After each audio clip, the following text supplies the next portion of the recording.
So 9 negative traits disguised as good qualities. Number 1, being insensitive and tactless can be disguised as honesty. Being insensitive to other people and being tactless can be disguised as honesty. What I mean by tactless is that you got to show some tact sometimes when you're in situations. Right. You got to show tact. You might not be getting along with a supervisor at work, but you have to be tactful in that situation and be appropriate in that situation. That's what we're talking about. Even if you're in the right, honesty is an important part of communication, but it's not always the best policy to tell people exactly what you're thinking. Honesty is an important part of communication, but it's not always the best policy to tell people exactly what you're thinking. That's because your honesty can also come off as rude, if not appropriate for the situation. Your opinion. It's easy to say things without considering how they will affect the other person, but if you don't have tact or have a tendency to be insensitive, you'll likely end up saying something that will hurt someone's feelings or make them feel really uncomfortable. Being able to recognize this trait in yourself is important because it means that you can work harder at being more sensitive toward other people's feelings and being more thoughtful about how your words affect other people. Being insensitive does not mean that you are honest. It just means you don't have tact. Because something is true don't mean you have to say it, particularly if it doesn't help the situation. Okay, so you got a friend and he don't mind putting these on his girl. Okay, so you see her out talking to somebody, or you see her out and some dude up in her face. Are you going to go back and tell that man that you just seen her doing that? That wouldn't make sense at all.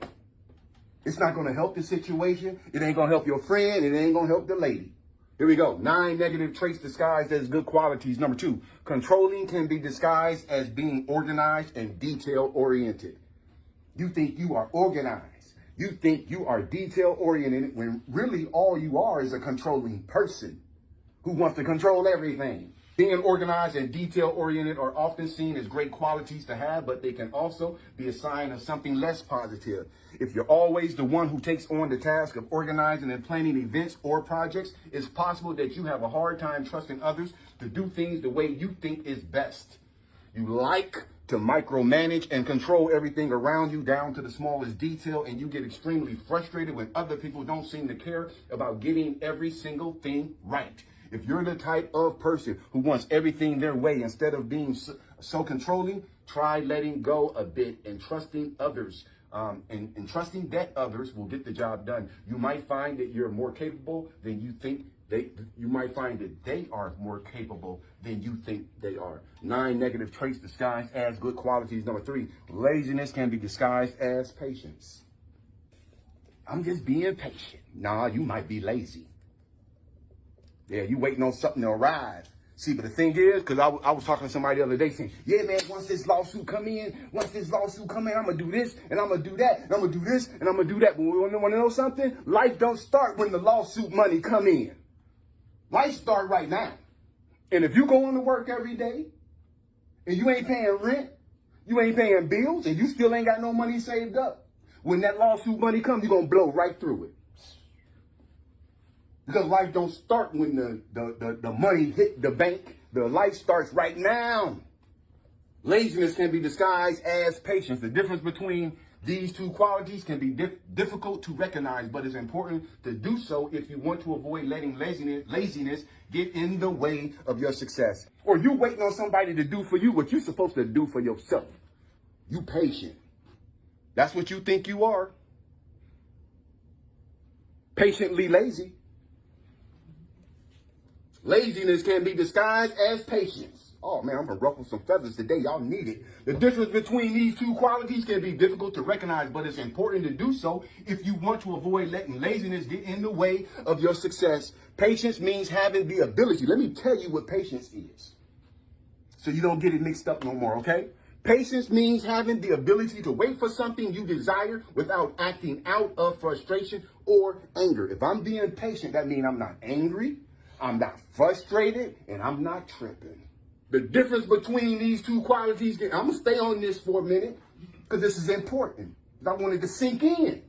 Yeah, This is what we're doing. The difference between these two qualities can be difficult to recognize, but it's important to do so if you want to avoid letting laziness get in the way of your success. Patient means having the ability to wait for something you desire without acting out of frustration or anger or being jealous of somebody else when they shit come in. Laziness, on the other hand, means that you don't want to do something that will take effort. Laziness means you don't want to do nothing that means you got to use some damn effort. Laziness, on the other hand, means that you don't want to do something that will take effort or time on your part. If you're lazy, you might be able to trick people into actually thinking you're a patient person by making excuses for why you don't want to do something, like telling them you just don't want to rush things or that you need to wait for the right opportunity. What the hell are you waiting on? Somebody to sprinkle some pixie dust over your damn head and you float away like, what's his name, Peter Pan? When it comes down to it, if you're lazy, then you'll just end up waiting for something to happen because it's not like you'll ever do anything about it. So if you're truly a lazy person, you're going to spend your life waiting for stuff to happen.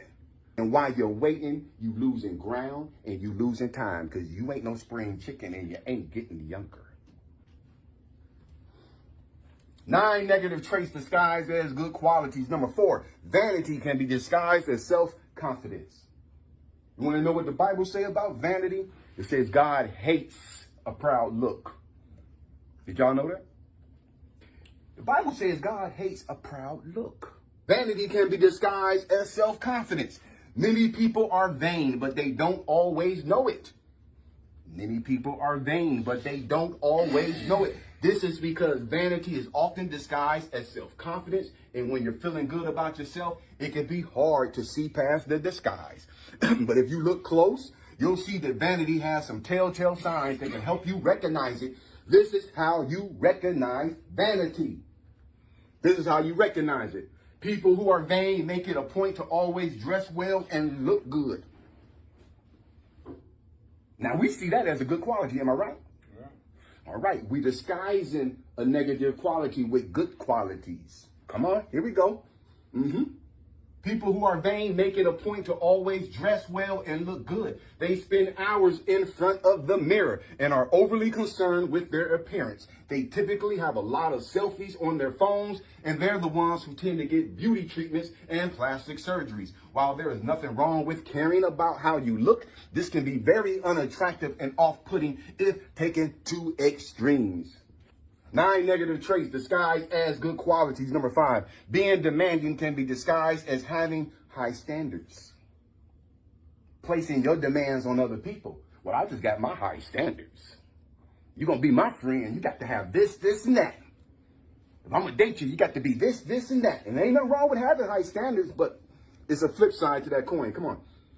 While having high standards may not seem like a bad thing, you have to be careful with this one. If you're demanding, you might think that you're just holding yourself to higher standards than other people. And you likely believe that your demands are reasonable and justified. But the truth is that being demanding is usually not very helpful for anyone involved. If you're constantly pushing others to meet your standards or expecting things from them that they don't have the ability or resources to do, your demands will only create stress and tension. It's always better to allow people around you room enough to be human and not expect so much from them at all. 9 negative traits disguised as good qualities. Bottling up feelings can be seen as emotional strength. We know that's not true. Bottling up your emotions, because I'm not going to cry. I'm just not going to cry. And we talked about that yesterday. I was like, yeah, we men, a lot of times we take on the emotions of women sometimes, and you be running around here crying. And I wasn't saying that to say that if you feel like crying, not to do it. I'm not saying that. I'm not saying bottle up your feelings. What I'm saying is don't let emotions control you. You got to stay in control of them. Not saying that you bottle them up. Yeah, you experience them. But you ain't going to let some anger, you're going to figure out why you're angry. You're going to figure out why you're depressed. You're going to figure out why you're sentimental, because once you get to the root of it, you can deal with it. Bottling up feelings can be seen as emotional strength. When you're bottling up your feelings, you might feel like you're being strong by not letting people know what's on your mind. But actually, that's a sign of weakness. It means that you're hiding from the truth, and it prevents you from being able to work through them in a healthy way. Bottling up feelings can create more stress than just letting them out in the open. It can lead to feelings of guilt or shame if you don't know how to express yourself properly. It also creates unnecessary resentment towards those around you because you feel like they're not helping, but they don't know what the hell is going on with you because they can't read your mind.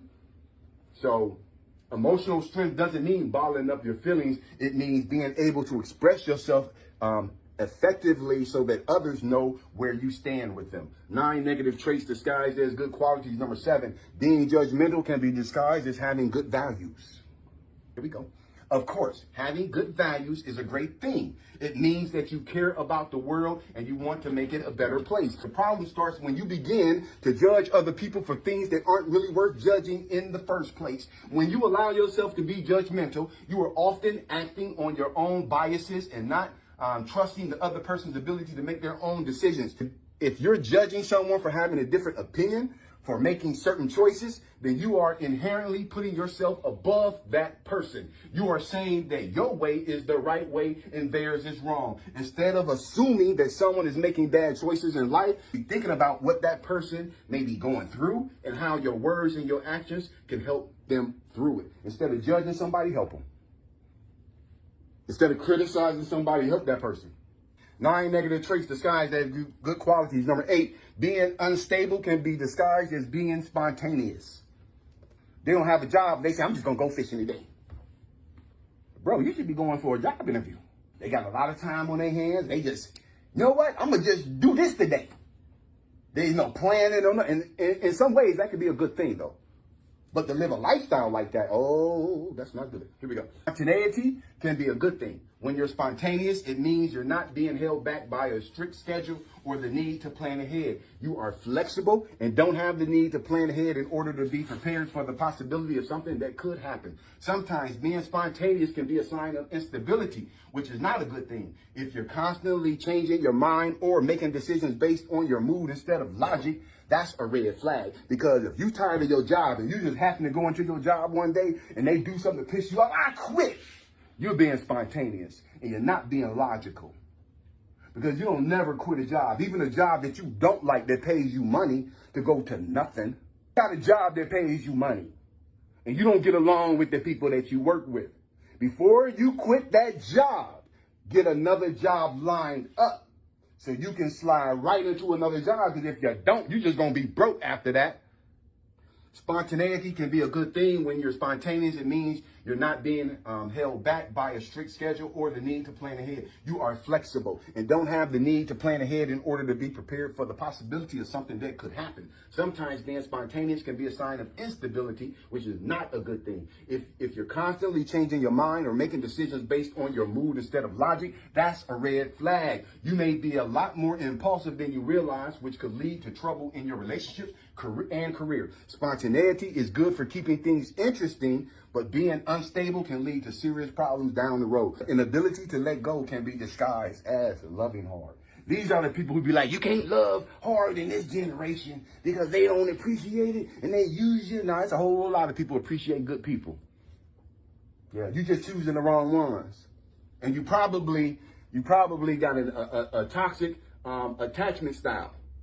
And you probably have anxiety, you lack boundaries, and you're probably codependent. The inability to let go can be disguised as loving hard.